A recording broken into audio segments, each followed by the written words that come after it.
భారత క్రికెట్ టీంలో మర్చిపోలేని వ్యక్తి సౌరవ్ గంగూలీ. అతన్నే దాదా అని పిలుస్తారు. సచిన్ మీదనే ఆధారపడిన సమయంలో గంగూలీ వచ్చి ఆదుకునేవాడు. షేవాగ్, యువరాజ్ సింగ్, ఎంఎస్ ధోని, హర్భజన్ సింగ్ ఇలాంటి వాళ్ళని ఎంతోమందిని ప్రోత్సహించాడు.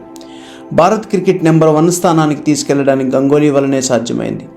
ఇండియన్ టీం దూకుడు గంగూలీ వచ్చాకే మారింది. కొన్ని మ్యాచ్లు శాశ్వతంగా నిలిచిపోతాయి. అందులో రివెంజ్ తీసుకున్న మ్యాచ్లు అయితే చెప్పనక్కర్లేదు. అది కూడా పరాయి దేశంలో లార్డ్స్ క్రికెట్ గ్రౌండ్ బాల్కనీలో జెర్సీ విప్పి తన రివెంజ్ని చూపించాడు అప్పటి కెప్టెన్ గంగూలీ. ఇంగ్లాండ్లో జరిగిన నార్త్ వెస్ట్ సిరీస్ కొద్ది నెలల ముందు భారత్ ఇంగ్లాండ్ మధ్య జరిగిన సిరీస్ గురించి మాట్లాడుకుందాం. 2002 ప్రారంభంలో ఇంగ్లాండ్ భారత్ను వన్డే సిరీస్లో ఓడించిన తర్వాత ముంబైలోని వాంఖేడ్ స్టేడియంలో ఆండ్రూ ఫ్లింటాఫ్ తన జెర్సీ విప్పి చేసిన పనికే గంగూలీ యొక్క చర్య ప్రతిస్పందనగా మారింది. ఇంగ్లాండ్ టూర్ ఆఫ్ ఇండియా 2001-2002 ఇది 6 మ్యాచ్లు వన్డే సిరీస్. 4 మ్యాచ్ల తర్వాత భారత జట్టు 3-1 ఆధిక్యంలో ఉంది. 5వ వన్డే జనవరి 31, 2002 ఢిల్లీలో జరిగింది. ముందుగా ఇంగ్లాండ్ బ్యాటింగ్కి దిగింది. వాళ్ళు 271 స్కోర్ చేశారు. తర్వాత ఇండియా గంగూలీ 74 పరుగులతో బ్యాటింగ్ చేయడంతో 41 ఓవర్లో 3 వికెట్ల నష్టానికి 200 పరుగులు చేసింది.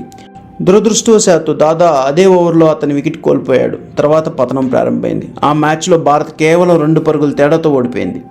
సిరీస్ సమీకరణ ఇప్పుడు 1 మ్యాచ్ మిగిలి ఉండగానే 3-2తో ఉంది. 6వ వన్డే ఫిబ్రవరి 3, 2002 ముంబై వాంఖేడ్ స్టేడియంలో. ఫస్ట్ బ్యాటింగ్ చేసిన ఇంగ్లాండ్ 255 పరుగులు చేసింది. తర్వాత ఇండియా వికెట్లు కోల్పోతూనే ఉంది. సౌరవ్ గంగూలీ మరోసారి తన క్లాస్ను చూపించి 80 స్కోర్ చేశాడు. ఒంటి చేత్తో ఆటను భారత్ను అనుకూలంగా మార్చాడు. 37వ ఓవర్లో స్కోర్ 191, 3 వికెట్లు. ఇక్కడ నుంచి ఇండియాకి తేలిగ్గా అనిపించింది. 13 ఓవర్లో 46 పరుగులతో 6 వికెట్లు సాధించడం ఏ జట్టుకు పెద్ద సమస్య కాదు. కానీ అది క్రికెట్, మనం అనుకున్నది జరగదు కదా. గంగూలీ వికెట్ తర్వాత మరోసారి భారత్ కుప్పకూలిపోయింది. ఆఖరి ఓవర్లో భారత్కు 2 వికెట్లు మిగిలి ఉండగానే 11 పరుగులు చేయాల్సి వచ్చింది. Andrew Flintoff bowling. ఫస్ట్ బాల్కి అనిల్ కుంబ్లే 2 రన్స్ చేశాడు. ఇంకా 5 బాల్లో 9 రన్స్ చేయాలి. డగౌట్లో ఉన్న దాదా టెన్షన్ పెరిగిపోయింది. తన కష్టార్జితం తర్వాత తన టీంని ఈ స్థితిలో చూడడం అతనికి కష్టమైపోయింది. సెకండ్ బాల్ కుంబ్లే ఈసారి 1 పరుగు చేశాడు. ఇప్పుడు 4 బాల్కి 8 అయింది. 3వ బాల్కి బదానీ స్ట్రైక్లో ఉన్నాడు. బదానీ దాన్ని సరిగ్గా కనెక్ట్ చేయలేకపోయాడు, కానీ 2 పరుగులు చేశాడు. ఇప్పుడు 3 బాళ్ళకి 6 రన్స్ కొట్టాలి. గంగూలీకి టెన్షన్ పెరిగిపోయి మ్యాచ్ చూడడానికి ఇష్టపడలేదు. 4వ బాల్కి బదానీ స్ట్రైక్లో ఉన్నాడు. అతను ఈసారి బాల్ను కనెక్ట్ చేయడంలో విఫలమయ్యాడు. 2వ రన్ తీస్తుండగా కుంబ్లే అవుట్ అయ్యాడు. కుంబ్లే అవుట్ అవడంతో భారత్ 9వ వికెట్ కోల్పోయింది. భారత్ 2 బంతుల్లో 6 పరుగులు చేయాల్సి ఉండగా చివరి బ్యాట్స్మెన్ జవగల్ శ్రీనాథ్ అవుట్ అయ్యాడు. ఇండియన్ టీము చూసే ఫ్యాన్స్ అంతా నిరాశపడిపోయారు. ఫ్లింటాఫ్ అప్పుడే కొంచెం ఓవర్ అయిపోయాడు. తన జెర్సీ తీసి గ్రౌండ్లో షో చేయడం మొదలెట్టాడు. అక్కడ కాసేపు జెర్సీ తీసి పైకి తిప్పుతూ షో చేయడం మొదలుపెట్టాడు. ఆ తర్వాత కెమెరా గంగూలీ వైపు వెళ్ళింది. అతను లేచి వెనక్కి తిరిగి వెళ్ళిపోయాడు. ఒక అభిమానిగా దీన్ని లైవ్లో చూస్తున్న వారికి చాలా ఎమోషనల్ అనిపించింది. ఒక ఇంగ్లీష్ వాడు మన ఇండియాలో వాంఖేడ్ స్టేడియం చుట్టూ లక్షలాది మంది భారతీయులు ఉన్నప్పటికీ షర్ట్ తీసి చేయడం జీర్ణించుకోలేకపోయారు.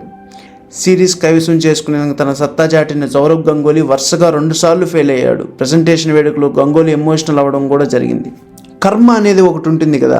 కాలం గిర్రును తిరిగింది. 6 నెలల తర్వాత జూలై 13, 2002 ఇంగ్లాండ్లో లార్డ్స్ స్టేడియంలో మనకి టైం వచ్చింది. అది ఫైనల్స్. తొలుత ఇంగ్లాండ్ 325 పరుగులు చేసి భారీ లక్ష్యాన్ని మనకి టార్గెట్ పెట్టింది. 326 పరుగులు భారీ లక్ష్యాన్ని ఛేదించే ప్రాసెస్లో భారత్ కీలక వికెట్లు కోల్పోయి కష్టాల్లో పడింది. అయితే యువరాజ్ సింగ్ మరియు మహమ్మద్ కైఫ్ల మధ్య పార్ట్నర్షిప్ ఆటను మలుపు తిప్పింది. లాస్ట్ ఓవర్లో 6 బాల్స్కి 2 రన్స్ కొట్టాలి. 2 వికెట్స్ ఉన్నాయి.